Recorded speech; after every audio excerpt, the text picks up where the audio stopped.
नमस्कार दोस्तों, आज की हमारी कहानी है कोट वाले राजा की कहानी। इससे पहले आप हमारे चैनल पर नए हैं या आपने अभी तक हमारे चैनल को सब्सक्राइब नहीं किया है तो चैनल को सब्सक्राइब जरूर करना।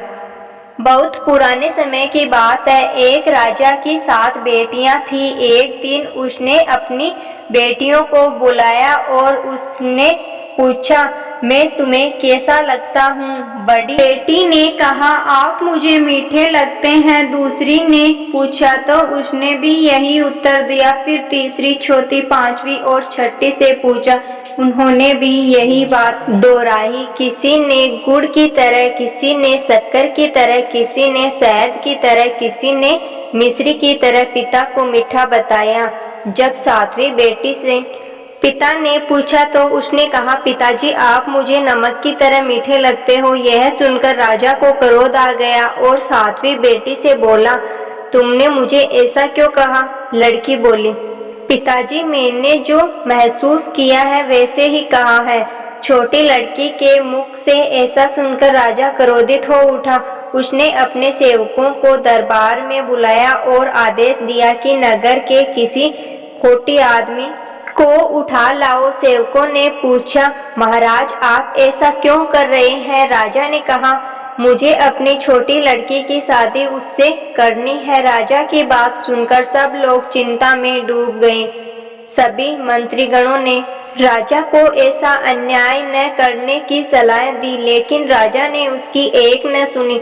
सेवक कोटी की खोज में निकल पड़े। तभी उन्हें पता चला कि किसी अन्य राज्य का एक राजा है जिसके शरीर में एक साधु के श्राप के कारण कोट फूट पड़ा है, जिसकी जरा सी भूल के कारण साधु महाराज क्रोधित हो उठे थे। उन्होंने राजा को श्राप दिया था कि जिस अपने हरते सौंदर्य का वह अभिमान करता है वह शीघ्र ही समाप्त हो जाएगा और वह खोटी हो जाएगा। खोटी हो जाने के बाद उसके ही दरबारियों ने उसे निकालकर जंगल में फेंक दिया था। सेवकों ने खोटी राजा को जंगल से ढूंढ निकाला और उसे उठाकर अपने राजा के राज दरबार में ले आए। राजा ने अपनी सबसे छोटी बेटी का विवाह रस्मों रिवाजों के साथ कोठी राजा के साथ कर दिया। राजा की बेटी ने अपनी जरा भी उदासी प्रकट न होने दी।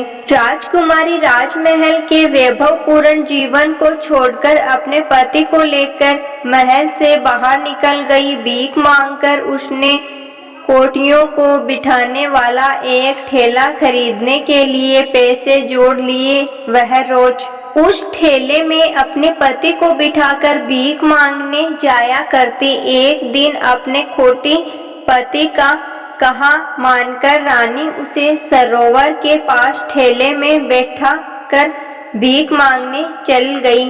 खोटी राजा ने देखा कि सरोवर में कुछ कौवे डुबकी लगा रहे हैं और हंस बनकर सरोवर से बाहर निकल रहे हैं। यह दृश्य देखकर वह हैरान हुआ।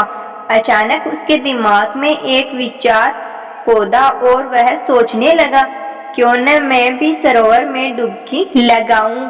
यदि कौवा हंस बनकर बाहर निकल सकता है तो मैं भी शायद पहले जैसा सुंदर नौजवान राजा बन जाऊं।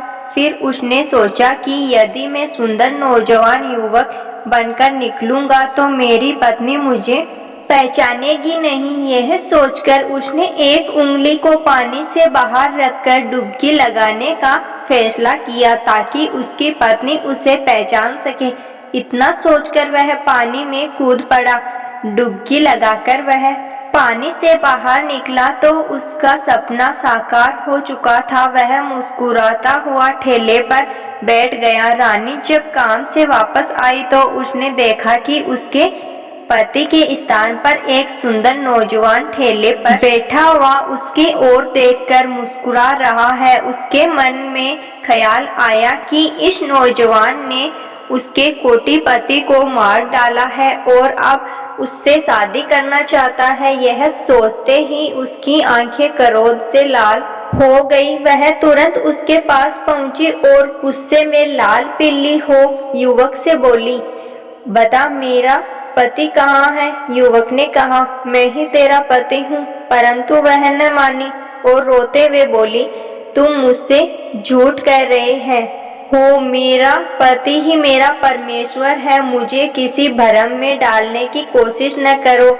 मेरा पति मुझे लौटा दो। नौजवान युवक यह सब देखकर अपनी पत्नी के सच्चे प्रेम की मन ही मन सराहना करने लगा। उसने अपना हाथ जो अब तक पीछे छुपा रखा था सामने किया और अपनी वह अंगुली दिखाई जिसमें कोट का निशान अभी भी बाकी था। वह अपने पति को पहचान गई। इस चमत्कार को देखकर रानी के आश्चर्य तथा खुशी का ठिकाना न रहा।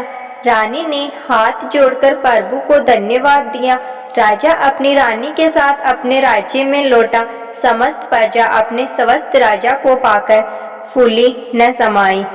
आशा करती हूँ दोस्तों मेरी ये आज की लोक कथा आपको पसंद आई होगी। ऐसी ही सच्ची और अच्छी कहानियाँ सुनने के लिए हमारे चैनल को सब्सक्राइब करना ना भूलें। धन्यवाद।